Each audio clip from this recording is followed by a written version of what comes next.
When you leave the young boys group home, you go to the older boys group home.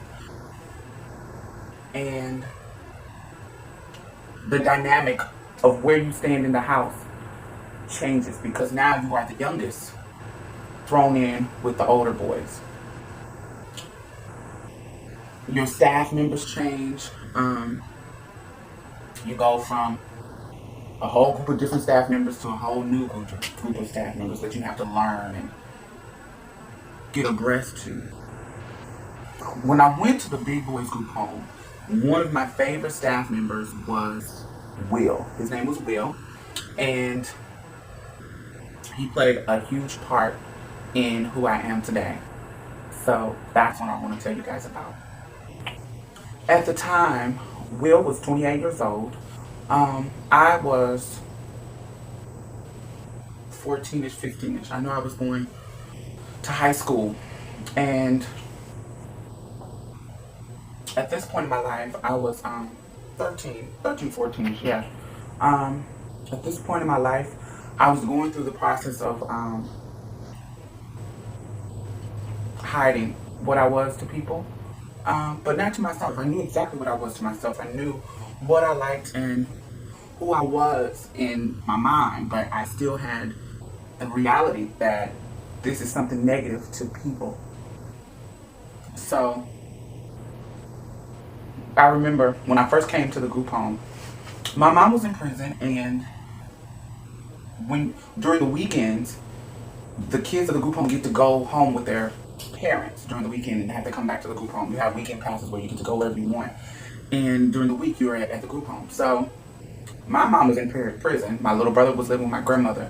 My grandmother and me and her didn't really get along. So going anywhere, I didn't have any place to go. I don't have any, really a lot of immediate family. So when I would be at the group home, I would be there by myself or with other kids who didn't have nowhere to go. So that was a time that me and Will would really get to know each other. Will was a staff member, remember? And I remember I was in a van and we were coming from a basketball game. And I was talking to him. Now, I'm this feminine little boy and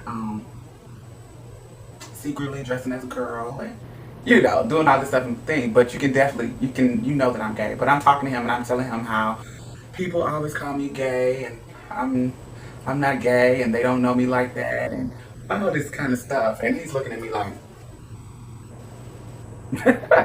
like, all right, you're gonna say, yeah, right. And I'm like, what? And he's like, he was like, so are you saying that you're not gay? And I was like, no, I'm not gay. And he's looking like, so you don't like boys at all? And I'm like, what do you mean? And so he started talking about how, it's okay. You know what I'm saying? It's okay that you like boys. A lot of boys like boys. A lot of them. And this opened up like a floodgate. Like, oh my God, I got somebody to talk to that understands. Not because he never said that he was gay. He never came out and said that he was gay. He never said anything like that. Because remember, he is a staff member and there is a line you have to separate. You know what I'm saying? So he never said that he was gay. And plus, he's masculine. He's really masculine. There's no kind of gayness to him. So he never gave me any story, anything like that, saying that he was gay. He just told me that it was all right for me to be. So that was why I opened up to him.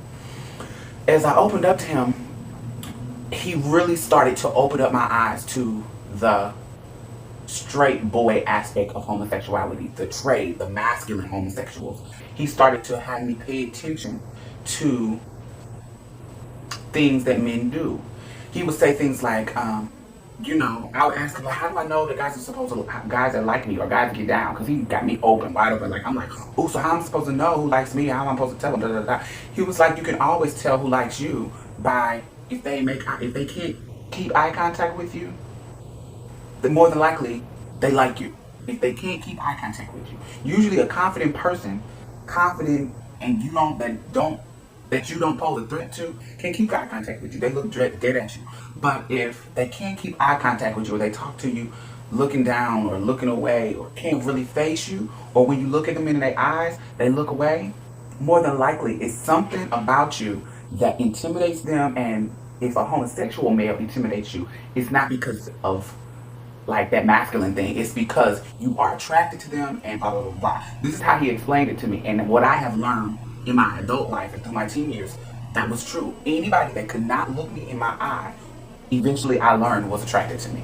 He taught me to pay attention to masculine guys. He was like, you are a feminine homosexual. So you can't hide it. You can't hide it. You can just tell it. Like, you was just right off the bat. And when I was younger, I had the stereotype that, this is what gay is, the feminine acting boys and la la la la. He opened up my eyes to the masculine acting homosexual world. So, like Ty, I knew she was gay when I first met her. That's why I was willing to open up to her. I knew she was gay. You feel what I'm saying? It wasn't even a question. We just immediately clicked like this, and that's what happened. But Will opened up my eyes to guys who were in my class who were having each other on the low at 15 years old. Like, he used to be a coach, and there was 2 boys on his basketball team that had been having sex for years. Had been having sex the whole time that he was on their team, and he knew about it. And when I found out, I'm like, what? Because they're the most masculine guys on the team. They play football with each other, they play basketball with each other, they do all of this stuff with each other, where I'm like, wow. And I start paying attention. I see them sneaking and doing little cute little things to each other that before I never paid attention to, because they were not feminine like me. I just thought they were regular stereotypical boys. Eventually, when I began to see a guy and began to like a guy that was in the group home, I was having issue with having sex with that guy. That guy is one of the most influential guys of as far as my relationships. I had a problem with being intimate with him. And Will was the person who I would confide in and come ask and tell him what's going on with our situation. You feel what I'm saying? And he knew him because he was a child in the group home too. So he knew both sides of it. And so he would try to influence me to really give him a chance to be patient with him. But he wanted to have sex and I wasn't ready to have sex. So we went through this whole situation about me and the guy. Now, me and the guy went through this whole situation about sex, and he ended up basically breaking up with me because I wouldn't have sex with him. I'll tell you guys the story about him later, but we're talking about Will. After me and him broke up, Will he did not want to, I guess, he basically kind of, I can't really explain it. He kind of just started putting me up on game. And eventually, I would talk to him about sex and da da da da. Eventually, me and Will end up having sex. He is the first person that I lost my virginity to. It was an inappropriate thing, as far as he was a staff member and I was a resident of the group home, but it wasn't forced. You feel what I'm saying? He made me feel comfortable. I felt like he was teaching me how to have sex. Because I remember the reason why I was so apprehensive about having sex is because back when I was 9, a guy tried to penetrate me. And we were playing truth or dare, and one of the consequences of not doing the dare was that he had to penetrate me. And when he penetrated me, it was painful. So therefore, after that, I just thought that having sex was painful and I didn't want to have sex. I didn't want to get fucked. So Will taught me, he was having sex with me to teach me that it was not supposed to be like that. And it was a wonderful experience. And after I had sex with him, I was ready to have sex with the boy that I loved. You feel what I'm saying? But we had already broke up and there was already so much anger built up between me and him that it never eventually happened.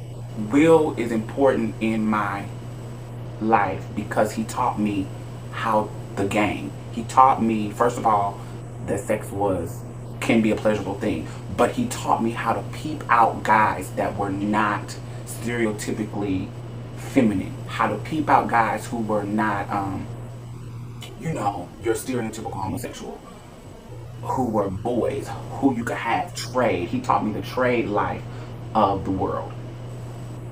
And that was the beginning of me being a girl. It was the beginning of me having the game to manipulate. Manipulate is a negative word. The game to pull whoever I wanted. Whoever I wanted. There's nobody in the world that I have wanted in my life that I was not able to pull into me. Now, they may not deal with anybody else, or they may have, or whatever, but anybody that I have wanted and pursued, I've conquered. And he was a big reason of why I was able to do that.